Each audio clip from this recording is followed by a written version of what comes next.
Serah terima jabatan Kecik dan aset Gampong Senebok Dalam, Kecamatan Rantau Selamat, Kabupaten Aceh Timur, Minggu, tanggal 26 Oktober tahun 2025.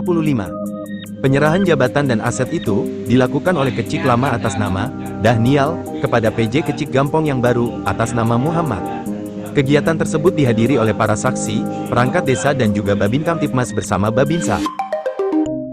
Untuk sobat milenial ketahui bersama bahwa sertijab tersebut adalah proses formal penyerahan tugas dan tanggung jawab serta aset Gampong atau desa dari Kecik definitif atau Kecik yang masa jabatannya berakhir kepada PJ yang ditunjuk untuk mengisi kekosongan jabatan.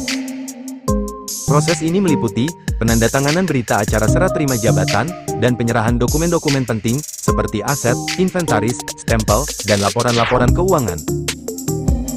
Yang dikatakan aset tersebut adalah, misalnya, laptop, ranmor, buku bangkas keuangan, stempel Kecik, dokumen-dokumen penting lainnya, laporan dan memori serah terima jabatan. Jadi sobat, seluruh aset wajib diserahkan oleh pejabat lama kepada pejabat Kecik yang baru, agar tidak komplain di kemudian hari dan tidak ada temuan, serta untuk mendukung kelancaran proses pembangunan Gampong dan pelayanan terhadap masyarakat selanjutnya. Begitu yang dijelaskan oleh Babin Kamtipmas kita, sobat. Buku yang belum dikerjakan atau buku yang gagal dikerjakan yang belum dikerjakan, salam belum apa, semoga kita kerja bersama untuk kebaikan. Di sela kegiatan itu, tokoh Tuhapat atas nama Tengku Hamdani berharap agar seluruh aset yang berkaitan dengan Gampong Senebok Dalam agar segera diserahkan ke PJ Kecik baru.